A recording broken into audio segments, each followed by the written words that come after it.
Speaker, sir, thank you for allowing me to speak on the President's address. It's an honor for me to be able to speak at this House today.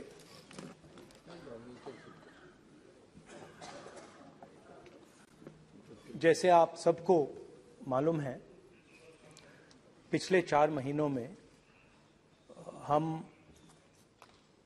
Bharat जोड़ो यात्रा कन्याकुमारी से लेकर कश्मीर तक हम पैदल चले।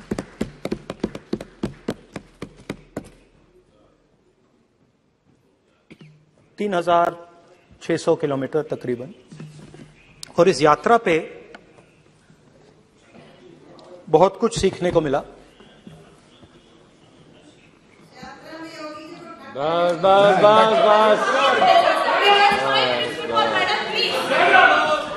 कोई बात। इस यात्रा में बहुत कुछ सीखने को मिला और जो जनता की आवाज, हिंदुस्तान की आवाज है, उसको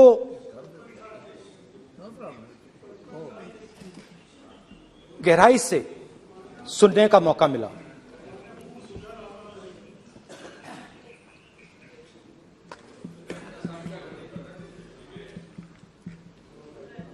शुरुआत में, यात्रा की शुरुआत में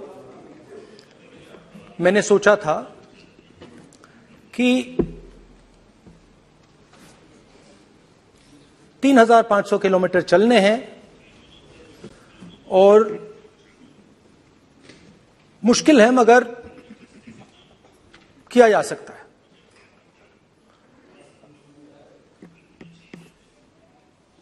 आप भी राजनेता हो, हम भी राजनेता हैं। हाँ, सेवक कह लीजिए। और नॉर्मली आजकल की राजनीति में जो हमारी पुराना ट्रेडिशन था पैदल चलने का, वो आजकल हम सब लोग, हम भी आप भी, उस ट्रेडिशन को शायद भूल गए या उसका हम पालन नहीं करते। मैं भी उसमें शामिल था, आप भी उसमें शामिल हैं। हम सब, कोई गाड़ी में जाता है, कोई हवाई जहाज में जाता है, कोई हेलीकॉप्टर में जाता है, मगर पैदल कम चलते हैं। ठीक है, ठीक है। और जब पैदल चला जाता है, हाँ पैदल जाएंगे, सब जगह पैदल जाएंगे, घबराइए मत। तो जब पैदल चला जाता है, मैं 1 किलोमीटर की बात नहीं कर रहा हूं, 10 की नहीं कर रहा हूं, 25 की नहीं कर रहा हूं, मैं 200-400 किलोमीटर की बात कर रहा हूं। जब 200-400 किलोमीटर चला जाता है तो शरीर पे दबाव पड़ता है, दर्द होता है, मुश्किल आती है। शुरुआत में चलते वक्त लोगों की आवाज सुन रहे थे हम, मगर हमारे दिल में यह भी था कि हम भी अपनी बात रखें। कोई हमारे पास आता था, कहता था कि मैं बेरोजगार हूं, और हमें लगता था कि नहीं, हमें कहना चाहिए कि तुम बेरोजगार क्यों हो, कारण क्या है। उसमें हम विपक्ष का रोल भी प्ले कर लेते थे, आपकी भी बुराई कर देते थे। नहीं, वो तो है, वो भी करेंगे, हम भी करेंगे। मगर थोड़ी देर चलने के बाद एक बदलाव आया, और जो हमारी आवाज थी, जो ये डिजायर था बोलने का कि भैया बेरोजगारी इसलिए है, महंगाई इसलिए है, वो बिल्कुल बंद हो गई।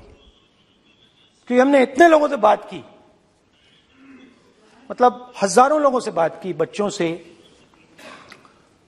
बुजुर्गों से, महिलाओं से, माताओं से, बहनों से, कि थोड़ी देर बाद ये बिल्कुल आवाज बंद हो गई। और फिर हम गहराई से,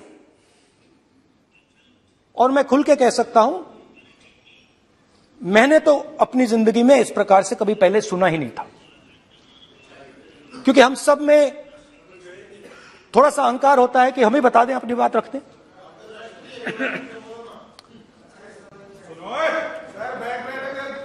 तो आस्ते आस्ते जब हम चले 500-600 किलोमीटर बाद, जनता की आवाज गहराई से सुनाई देने लगी। और एक प्रकार से यात्रा, इंडिविजुअल्स नहीं, यात्रा हमसे बोलने लगी। नहीं, गहरी बात है, समझ नहीं आएगा। आप समझने की कोशिश करो। यात्रा हमसे बोलने लगी। 200 किलोमीटर आप चलने की कोशिश करिए, पता चल जाएगा। और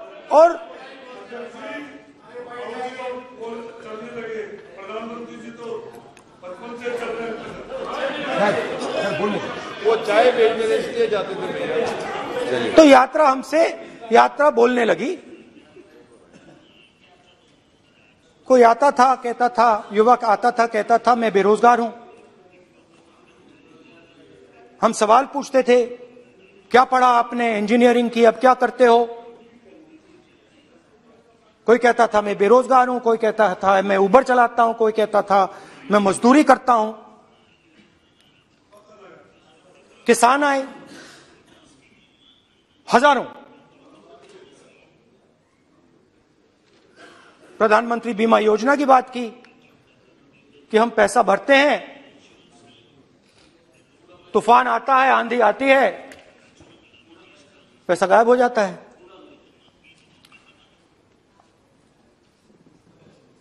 किसानों ने यह भी कहा कि हमारी जमीन छीन ली जाती है, हमें सही रेट नहीं मिलता। जमीन अधिग्रहण बिल जो था वो लागू नहीं होता।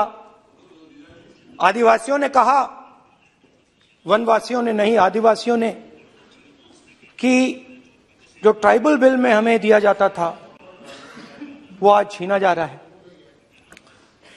तो बहुत सारी चीजें हमको सुनने को मिली। मगर मेन थ्रस्ट, अगर मैं कहूं, मेन थ्रस्ट बेरोजगारी, महंगाई और किसान। उसमें एमएसपी थी, उसमें बीज की समस्या थी, किसान बिल की समस्या थी। अच्छा, अग्निवीर की भी बात की लोगों ने। आपने अभी बोला कि अग्निवीर देश को फायदा पहुंचाएगा।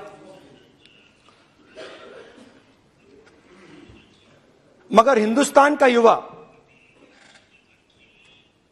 जो 4 बजे दौड़ता है, आर्मी में भर्ती होने के लिए दौड़ता है, वो आपकी बात से सहमत नहीं है।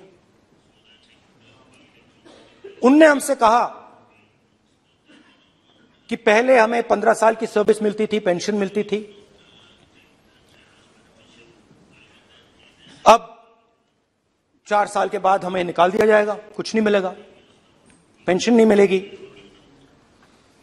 सीनियर ऑफिसर्स ने कहा कि हमें तो लगता है कि ये जो अग्निवीर योजना है ये आर्मी के अंदर से नहीं आई, ये कहीं और से आई है, ये आरएसएस से आई है, होम मिनिस्ट्री से आई है।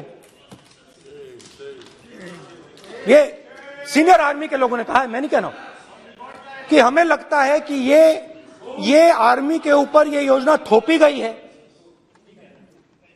और ये आर्मी को कमजोर करेगी। आर्मी के जनरल्स ने हमें कहा, जो रिटायर्ड हैं, उन्होंने हमें कहा, राहुल जी, हजारों लोगों को हम हथियार की ट्रेनिंग दे रहे हैं और फिर थोड़ी देर बाद उनको समाज में डाल रहे हैं। बेरोजगारी है, समाज में हिंसा बढ़ेगी।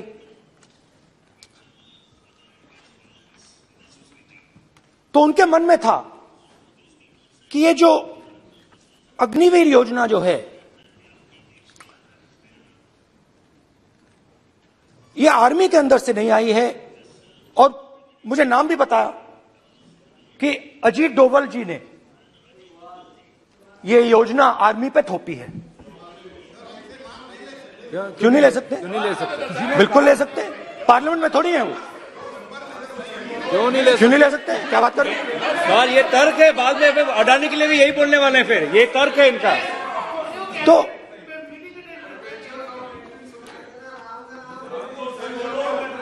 तो इंटरेस्टिंग बात यह है, इंटरेस्टिंग बात यह है कि मैंने फिर प्रेसिडेंट्स एड्रेस पढ़ा।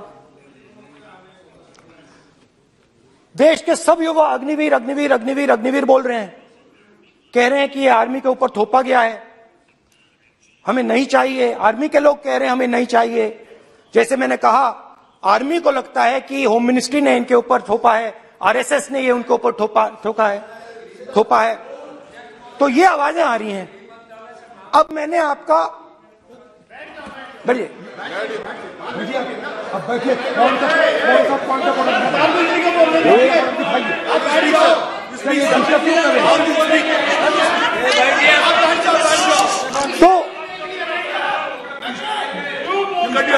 तो एक फर्क, ये थोड़ा पानी ले आओ मैंने पानी। तो मुझे एक फर्क दिखा प्रेसिडेंट्स एड्रेस में बहुत सारी चीजें बोली गई। अग्निवीर के लिए एक लाइन थी, एक शब्द, एक बार अग्निवीर शब्द का प्रयोग किया गया, और वो भी अग्निवीर योजना हमने दी, उससे ज्यादा कुछ नहीं बोला। कहां से आई, कौन लाया, किसको फायदा होगा, ये नहीं बोला। बेरोजगारी शब्द ही नहीं था उसमें। आपने देखा होगा, बेरोजगारी शब्द ही नहीं था प्रेसिडेंट एड्रेस में। महंगाई शब्द ही नहीं था। तो जो यात्रा में हमें सुनने को मिला, अग्निवीर, महंगाई, किसान, बेरोजगारी, प्रेसिडेंट एड्रेस में था ही नहीं। उस पे नहीं है। तो ये मुझे थोड़ा अजीब लगा कि जनता कुछ कह रही है और प्रेसिडेंट्स एड्रेस में कुछ और सुनाई दे रहा है। अच्छा, एक और चीज हमें बताई गई, तमिलनाडु से लेकर केरला, महाराष्ट्र, मध्य प्रदेश, सब जगह एक नाम सब जगह हमें सुनने को मिला, अदानी। यह नाम पूरे हिंदुस्तान में, केरल में, तमिलनाडु में, महाराष्ट्र, कर्नाटका, हिमाचल, कश्मीर, सब जगह अदानी अदानी अदानी अदानी अदानी।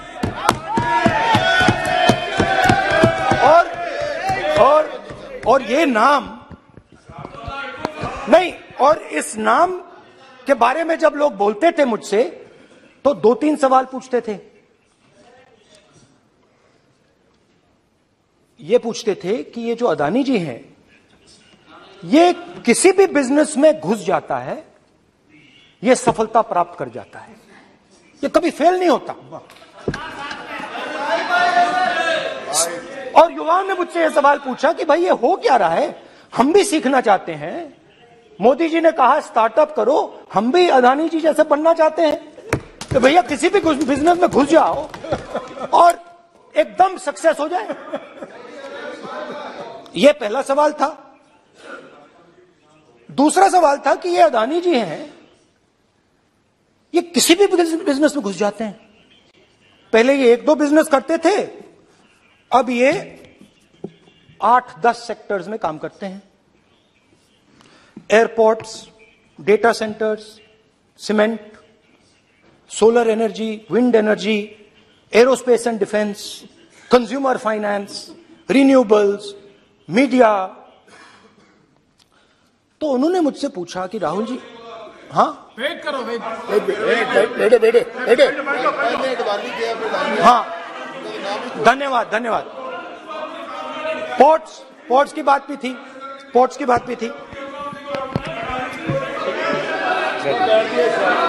ये भी सवाल पूछा, ये भी पूछा कि भैया एक बात बताइए, राहुल जी बताइए हमें कि अदानी जी का जो नेटवर्थ है वो 3 साल के अंदर, नहीं सॉरी 2014 से लेकर 2022 तक ये $8 बिलियन से $140 बिलियन कैसे हो गया? कैसे हुआ? मोदी कैसे? मोदी है तो मुमकिन है। ये 2014 में अगर आप दुनिया की, मुस्कुरा रहे हैं आप, बीजेपी में है ना आप,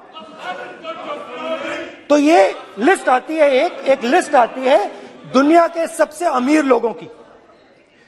इस पे ये 609 नंबर पे थे 14 में, 609 पीछे बिल्कुल। पता नहीं जादू हुआ,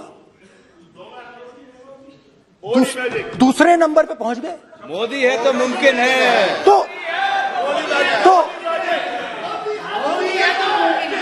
तो मुझसे पूछा यार, बहुत सारे लोगों ने पूछा कि भैया राहुल जी बताइए,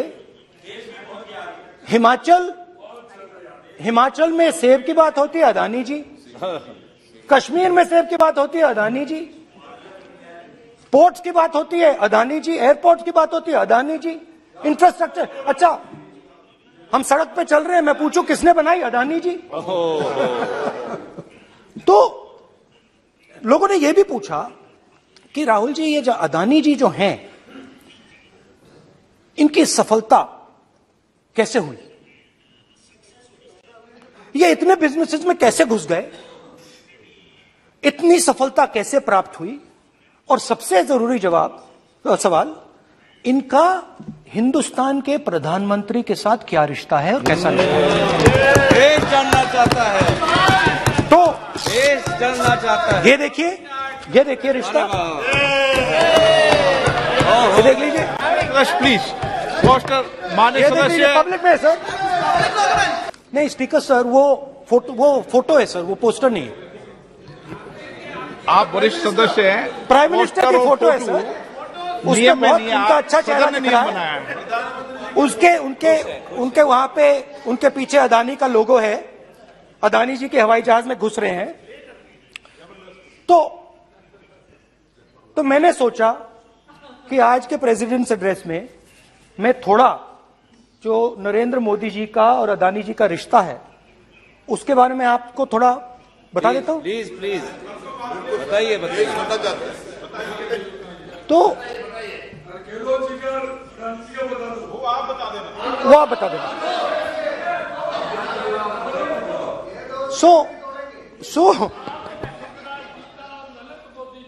So the relationship begins many years ago when Narendra Modi ji was the Chief Minister of Gujarat. And when most of India's business was asking questions of the Prime Minister, was against the Prime Minister, one man stood shoulder to shoulder with the Prime Minister. He didn't back down. That's commendable. It's not a joke. He was loyal to the Prime Minister. And what did he do? He helped Mr. Modi construct the idea of resurgent Gujarat. Right? The idea that you bring these businessmen together, and you call it resurgent Gujarat, vibrant Gujarat, they're both. And he was the backbone in setting up that group of people. Okay? And the result of that was tremendous growth of his businesses in Gujarat. Expansion of his businesses. I think then the real magic starts. जब प्रधानमंत्री जी दिल्ली आते हैं और 2014 में असली जादू शुरू होता है। मैंने कहा कि 2014 में वो 609 नंबर पे थे, कुछ ही सालों में वो दूसरे नंबर पे पहुंच गए। कैसे पहुंचे? मैं आपको, बहुत सारी इंडस्ट्रीज में काम करते हैं, मैं आपको 2-3 इंडस्ट्रीज का उदाहरण दे देता हूं। एयरपोर्ट इंडस्ट्री की बात, एयरपोर्ट्स की बात करते हैं।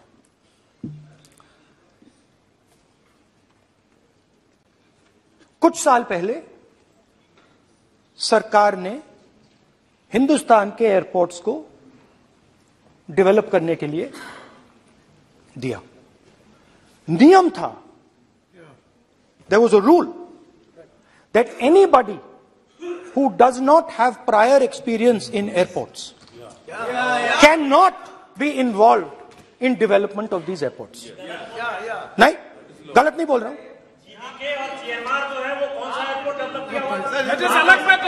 आप बैठ जाइए।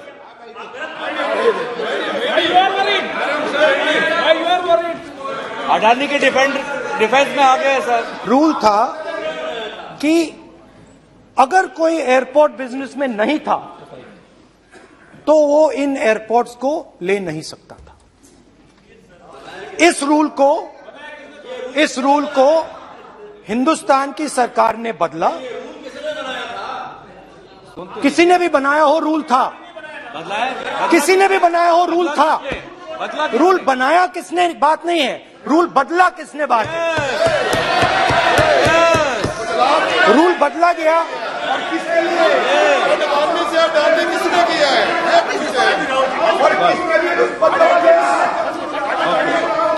रूल बदला गया।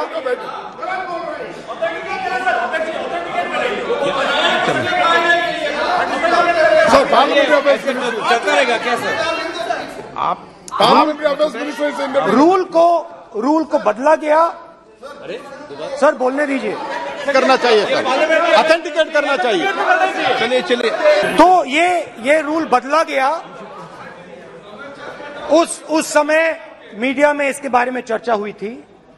रूल बदला गया और अदानी जी को 6 एयरपोर्ट्स दिए गए। उसके बाद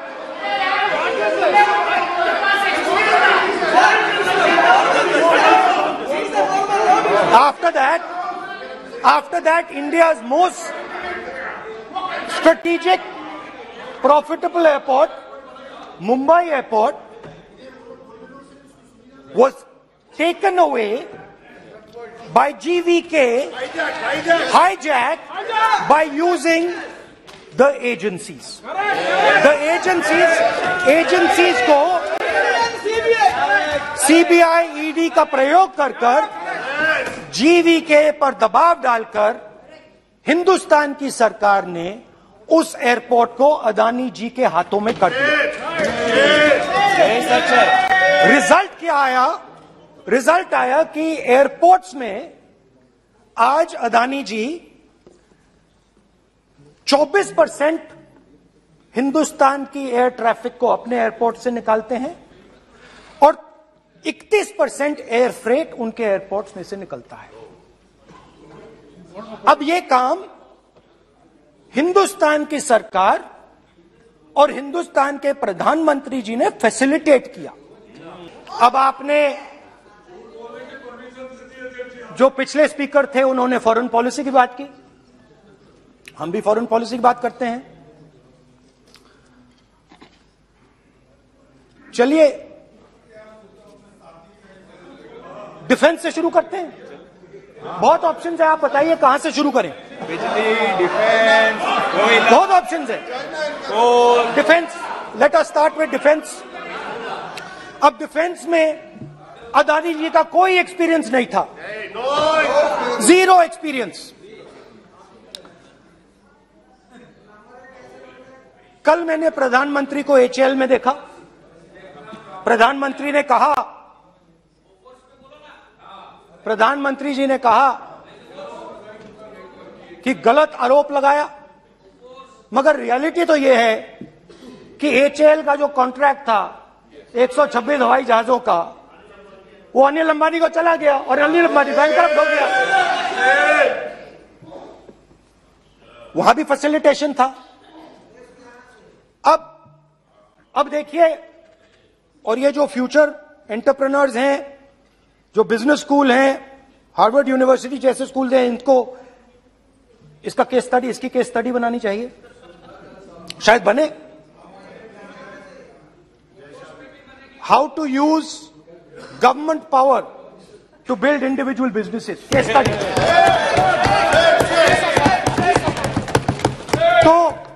तो अब देखिए, अदानी जी की डिफेंस में इंटरेस्ट देखिए।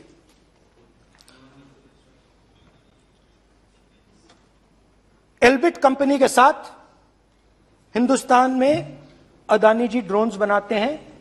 ड्रोन्स को हिंदुस्तान की एयरफोर्स, आर्मी, नेवी के लिए रिफिट करते हैं।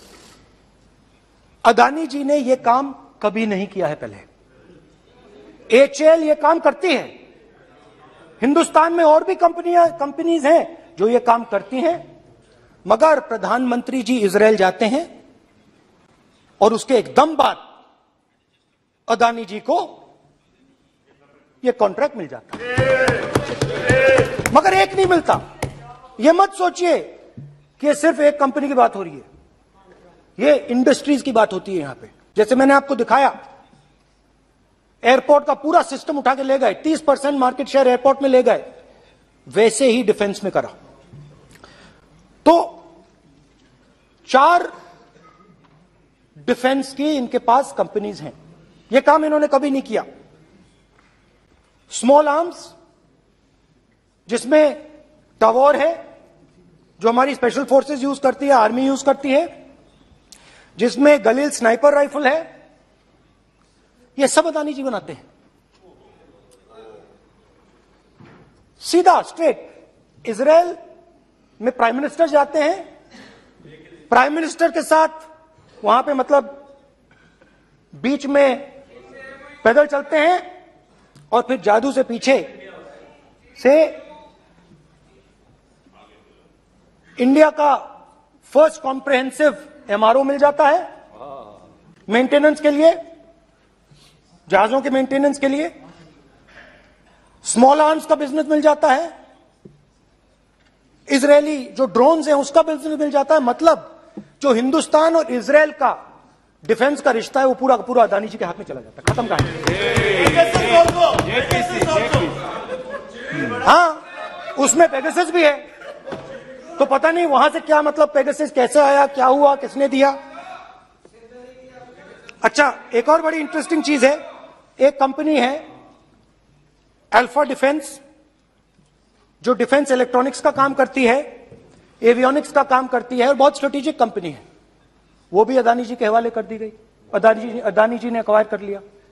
तो आपने देखा कि एयरपोर्ट्स का बिजनेस 30% मार्केट शेयर, हिंदुस्तान और इजरायल का जो वेपन्स का बिजनेस है 90% उठा के ले गए।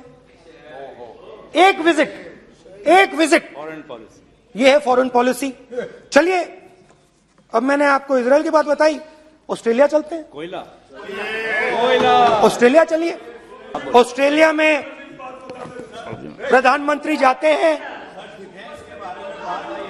आप बोलिए। सर, स्पीकर सर, प्रधानमंत्री जी ऑस्ट्रेलिया जाते हैं और जादू से State Bank of India $1 billion loan Adani ji को ऑफर कर दिया। सर, इसका भी डॉक्यूमेंट जरूरी है क्या, बताओ। मोदी जी, आपका सरकार की पास है। Sadyr please. उसके बाद मैं उदाहरण दे रहा हूं, पूरी दुनिया में मोदी जी जाते हैं, घूमते हैं, तो मैं बता देता हूं क्या होता है वहां पे। बांग्लादेश में गए, हाँ, काम पे ही जा रहे हैं, वही तो बोल रहा हूं, काम पे जा रहे हैं। बांग्लादेश जाते हैं, मोदी जी की पहली ट्रिप होती है बांग्लादेश में। वहां पे बांग्लादेश को इलेक्ट्रिसिटी बेचने का डिसीजन लिया जाता है। कुछ ही दिन बाद बांग्लादेश पावर डेवलपमेंट बोर्ड 25 साल का कॉन्ट्रैक्ट अदानी जी के साथ साइन कर देता है। 1500 मेगावाट इलेक्ट्रिसिटी का कॉन्ट्रैक्ट अदानी जी। दोस्ती चलिए वहां से श्रीलंका चलते हैं।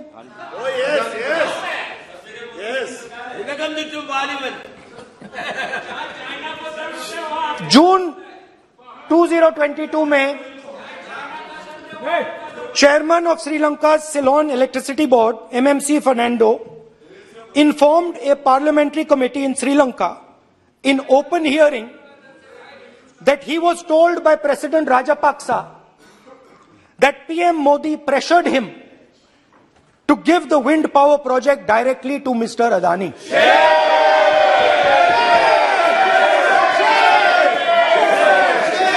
मतलब श्रीलंका इलेक्ट्रिसिटी बोर्ड के चेयरमैन कहते हैं कि उन्होंने राजापाक्सा जी ने कहा कि हिंदुस्तान के प्रधानमंत्री ने उनको कहा है कि ये विंड पावर का प्रोजेक्ट है, ये अदानी जी को देना है। तो ये रही आपकी फॉरेन पॉलिसी। ये हिंदुस्तान की फॉरेन पॉलिसी नहीं है, ये अदानी जी की फॉरेन पॉलिसी है, उनके बिजनेसेस बनाने की फॉरेन पॉलिसी है। अब यात्रा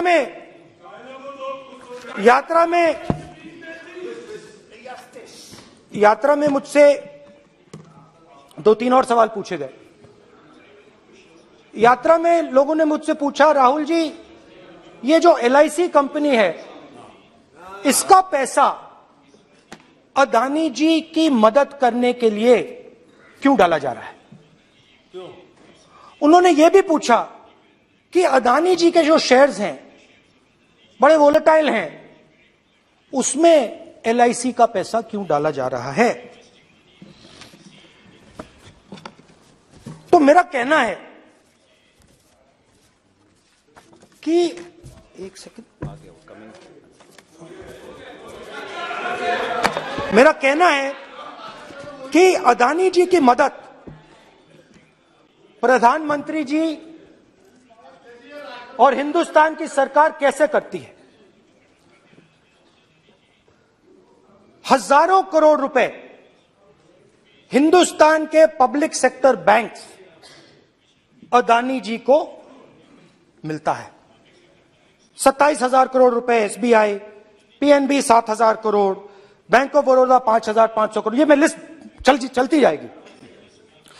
LIC का एक्सपोजर 36,000 करोड़ रुपए, 3 crore SBI and other PSU bank holders. So money is going to Mr. Adani and to finance.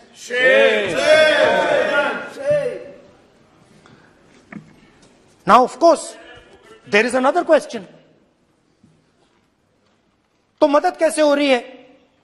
Hindustan के पब्लिक सेक्टर बैंक्स का पैसा, LIC का पैसा नरेंद्र मोदी जी, अदानी जी को दिया जा रहा है।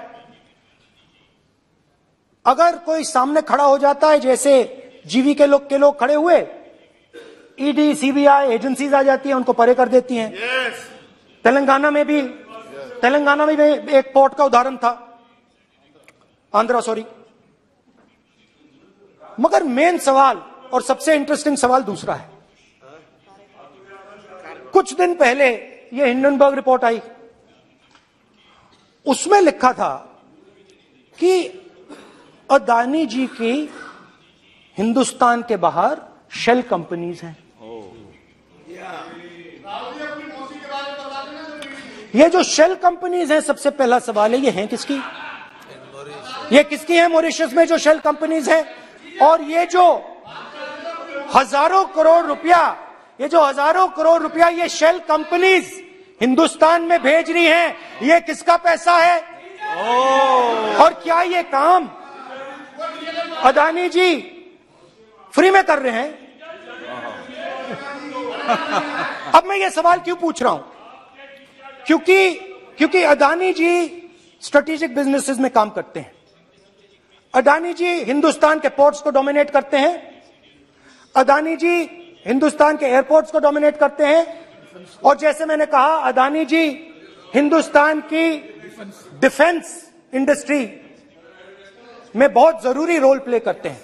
तो मेरा पहला एक छोटा सा सवाल है कि जो शेल कंपनीज हैं इनके बारे में हिंदुस्तान की सरकार ने कोई सवाल नहीं उठाए?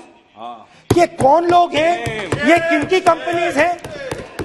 ये स्ट्रेटेजिक मामला है, पोर्ट्स का मामला है, एयरपोर्ट्स का मामला है, डिफेंस का मामला है, और जो कंपनी इन स्ट्रेटेजिक एरियाज में काम कर रही है उनके बारे में आपको मालूम ही नहीं। ये नेशनल सिक्योरिटी का मुद्दा है, आपको मालूम ही नहीं कि ये शेल कंपनीज किसकी हैं, कितना पैसा आ रहा है, किसका पैसा आ रहा है। तो एक बहुत बड़ा सवाल है, ये पैसा किसका है, ये शेल कंपनीज किसकी हैं, और ये हिंदुस्तान की सरकार की जिम्मेदारी है ये पता लगाना ये किसकी शेल कंपनीज है और ये किसका पैसा अंदर आ रहा है। JPC, JPC, we want JPC, we want JPC.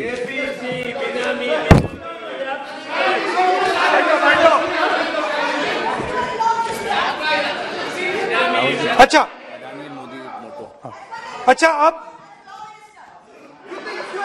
अब चलिए छोटा सा बजट के बारे में बता देता हूं। 2022 में अदानी जी अनाउंस करते हैं कि वो $50 बिलियन इन्वेस्ट करेंगे to build the world's largest green hydrogen ecosystem. और इस बजट में बीजेपी की सरकार निर्मला सीतारमण जी कहती हैं हम ग्रीन हाइड्रोजन के लिए बहुत ह्यूज इंसेंटिव्स देंगे, 19,700 करोड़ रुपए हम ग्रीन हाइड्रोजन के लिए देंगे, मतलब अदानी जी को देंगे। जुगलबंदी बजट में अदानी जी के लिए 50 नए airport, coastal shipping, horticulture, grain storage, ये सब काम आप कर रहे हैं। तो मेरे सिर्फ कल प्रधानमंत्री जी आज कल भाषण देंगे, मेरे उनसे 2-3 छोटे से सवाल हैं। मेरा प्रधानमंत्री जी से 2-3 सवाल हैं।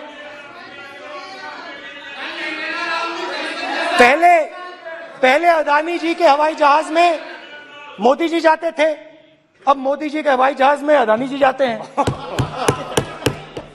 पहले लोकल मामला था, फिर नेशनल मामला हो गया, उसके बाद इंटरनेशनल मामला हो गया।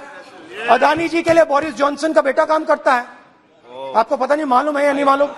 भाई सॉरी, नहीं बेटा भी, भाई काम करता है। तो ये मामला पहले गुजरात का मामला था, फिर ये हिंदुस्तान का मामला हुआ, अब ये इंटरनेशनल मामला हो गया है। तो मेरा सवाल प्रधानमंत्री जी से, और सिंपल सवाल है, प्रधानमंत्री जी आपकी फॉरेन ट्रिप्स पे अदानी जी और आप कितनी बार एक साथ गए? Adani ji, how many times did you travel together with Adani ji? How many times did Adani ji join you later on a visit? How many times did Adani ji travel to a country immediately after you did? Good question. And in how many of these countries after you visited did Adani ji get a contract? Good question. Also an important question, जरूरी सवाल। अदानी जी ने BJP को पिछले 20 साल में कितने पैसे दिए हैं?